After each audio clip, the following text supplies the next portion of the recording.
Russia and Ukraine have been at loggerheads.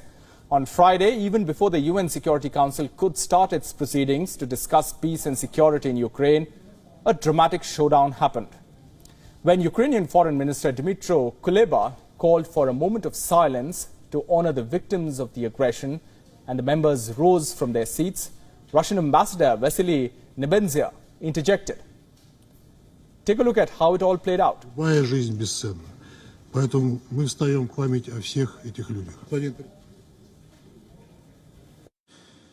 On this tragic day, when we mourn lives and destinies broken by Russia, I kindly ask everyone to observe a minute of silence in memory of the victims of the aggression. I thank you, Mr. President.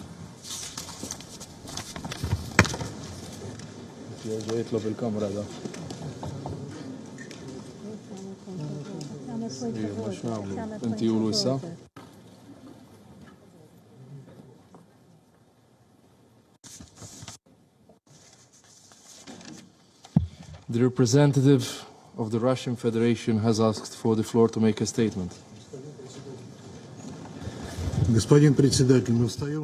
Mr. President, we are getting up on our feet to honor the memory of all victims of what has happened in Ukraine starting in 2014. All of those who perished, all lives are priceless, and that is why we are rising to honor the memory of them all.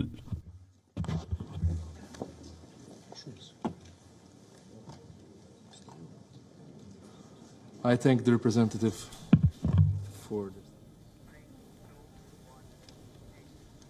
The Russian ambassador to the United Nations also objected to Ukraine's foreign minister being permitted to address the meeting ahead of the council members on the speakers list.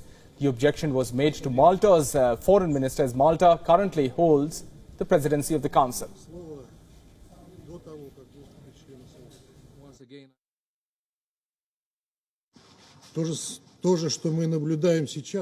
Mr. President, I would like to just say a few words regarding a point of order.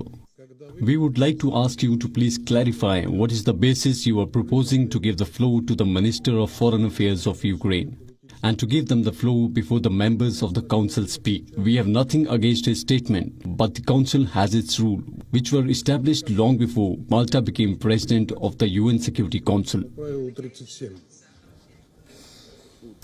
At the Council meeting, United Nations Secretary General Antonio Guterres said that despite the Security Council holding more than 40 debates on the conflict, the guns are talking now. The World Food Programme estimates that nearly 40% of Ukrainians are unable to afford or access enough food. Life is a living hell for the people of Ukraine. An estimated 17.6 million people, nearly 40% of the population of Ukraine, require humanitarian assistance and protection. The crisis has erased 30% of pre-war jobs.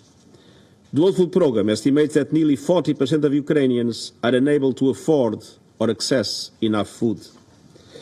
And the war has sparked a displacement crisis not seen in Europe in decades. More than 8 million Ukrainian refugees have been recorded across Europe, in addition to an estimated 5.4 million who have been internally displaced. Meanwhile, U.S. Secretary of State Antony Blinken has warned the UN Security Council that it should not be fooled by calls for a temporary or unconditional ceasefire in Ukraine.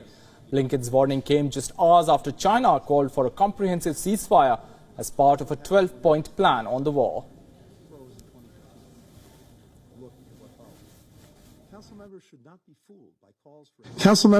be fooled by calls for a temporary or unconditional ceasefire. Russia will use any pause in fighting to consolidate control over the territory it's illegally seized and replenish its forces for further attacks. That's what happened when Russia's first assault on Ukraine froze in 2015. Look at what followed. And members of this council should not fall into the false equivalency of calling on both sides to stop fighting or calling on other nations to stop supporting Ukraine in the name of peace.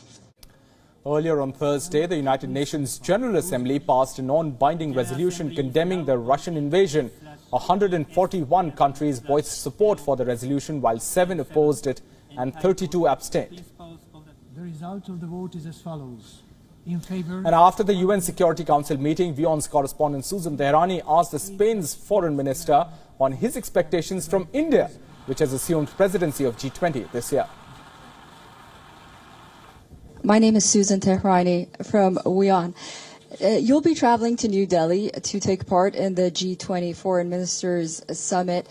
My question is, while you'll have many of your colleagues and Western neighbors attending as well, Mr. Lavrov will also be there as a member of G20. Do you see an opportunity, perhaps, for a breakthrough and also moving forward, perhaps not during the meeting, but under India's presidency for G20, do you think that some kind of negotiation or breakthrough could be made in the Ukraine conflict? Thank you. Thank you. G20 is an excellent forum to talk and to take common decisions on global issues. And of course, world peace is the most essential one. So it will be once again an excellent opportunity for all of us to defend the principles of the United Nations Charter, to defend the United Nations and to show our total opposition to an illegal war of aggression. I'm sure that we will do it.